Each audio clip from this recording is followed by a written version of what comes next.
మనం స్పోకెన్ హిందీ నేర్చుకుంటున్నాం ఆ రోజు కొన్ని పదాలు. సో ఇందులో కొన్ని పదాలు నేను ఓన్లీ పదాలు చెప్తున్నా, వాటి మీనింగ్స్ తెలుగులో చెప్తున్నా, కానీ వాటితో ఎలా మాట్లాడాలనేది మనకు తెలియదు. సో టూ వర్డ్స్ ఉపయోగించి మనం ఎలా మాట్లాడాలనేది ఈరోజు నేర్చుకుందాం, ఓకేనా? సో ప్రొనౌన్స్ అండ్ వర్బ్స్ ఏమేమి ఉపయోగించాలి? ప్రొనౌన్స్ అండ్ ఇంపరేటివ్ వర్బ్స్ అనేది ఉపయోగించాలి. ఇంగ్లీష్ చెప్తున్నది మేడం అంటే ఇంగ్లీష్ కాదు, ప్రొనౌన్స్ అంటే హిందీలో మీకు అర్థం కాదు కాబట్టి ఇంగ్లీష్లో చెప్తున్నా, మీకు అర్థమయ్యేటట్టు. అర్థమైందా? సో తూ తూ అంటే ఎవరు? మీరు. తూ అంటే నువ్వు అని అర్థం, అవునా? తూ ఆ అంటే తూ ఆ ఏమన్నట్టు? ఆ అంటే ఉత్తి ఆ కాదు, తూ ఆ అంటే రా, నువ్వు రా. ఆ అంటే ఏంటిది? రా.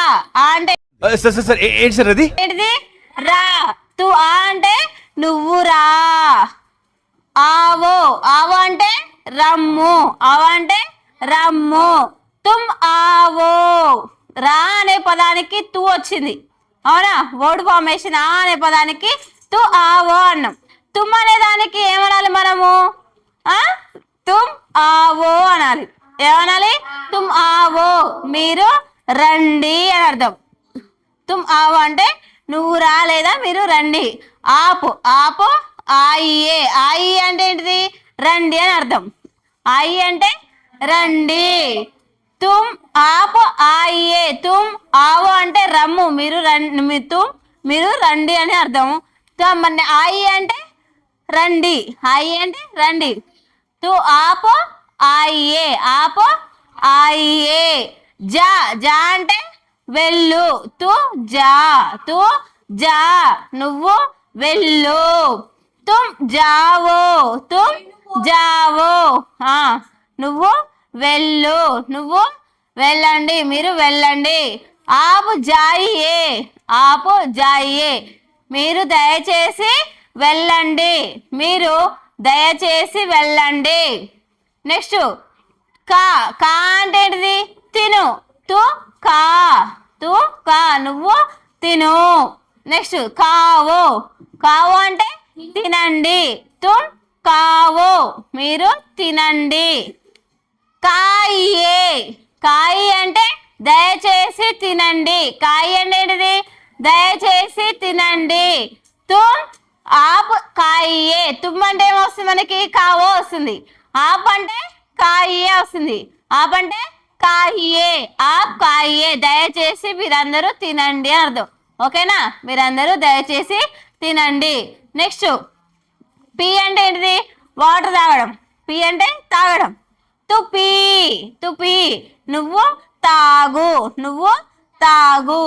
పివో, పియో అంటే తుమ్ పియో తాగండి, మీరు తాగండి. ఆపు పీజియే, దయచేసి మీరు వాటర్ త్రాగండి, లేకపోతే మీరు వాటర్ తాగండి దయచేసి. దయచేసి మీరు వాటర్ తాగండి అనొచ్చు, మీరు వాటర్ తాగండి దయచేసి అని కూడా అనొచ్చు.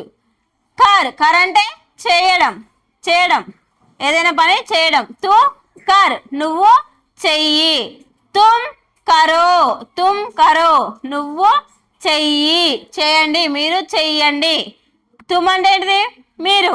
చెయ్యి. కరో అంటే ఏంటిది? చెయ్యండి. కరో, కర అంటేనేమో చెయ్యి, కరో అంటే చెయ్యండి. తుమ్ కరో మీరు చెయ్యండి. కీజియే, కీజియే అంటే దయచేసి చేయండి, దయచేసి చెయ్యండి. ఆప్ కీజియే దయచేసి చెయ్యండి. దేక్, దేక్ అంటే ఏంటిది? చూడడం. దేక్ అంటే చూడడం. తు దేక్ నువ్వు చూడు. తుమ్ దేకో మీరు చూడండి. దేఖియే ఆప్, దేఖి అంటే దయచేసి చూడండి. ఆప్ దేఖి అంటే మీరు దయచేసి చూడండి అని అంటున్నాం, ఓకేనా? సో సింపుల్ గా మనం చెప్పుకోవాలంటే తు ఆ, తుమ్ ఆవో, ఆప్ ఆయియే. తు జా, తు జావో, తుమ్ జాయియే. నెక్స్ట్ తు ఖా, తు ఖాయియే, తు ఖావో, తుమ్ ఖావో. आप खाइए.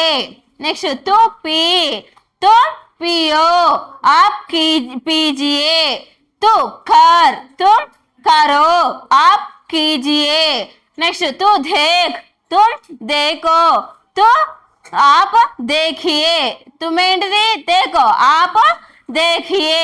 సో ఇలా ఉపయోగించి word formation to sentence formation తోటి మనం చదువుకున్నట్టయితే మనకి సింపుల్గా మాట్లాడడం అనేది వస్తుంది. మనకు సెంటెన్స్ ఫార్మేషన్ కూడా ఈజీగా అర్థమవుతుంది. హిందీలో మనం మాట్లాడే విధానం ఎట్లుంటుంది, హిందీలో వర్డ్ ఫార్మేషన్ ఎలా ఉంటుంది, ఆ వర్డ్స్ని ఏమంటున్నారు, తెలుగులో మీనింగ్ ఏందనేది ఇలా 1 1 2 2 వర్డ్స్ సెంటెన్స్ ఫార్మేషన్ చేసుకొని చదివితే మనకి సింపుల్గా అర్థమవుతుంది.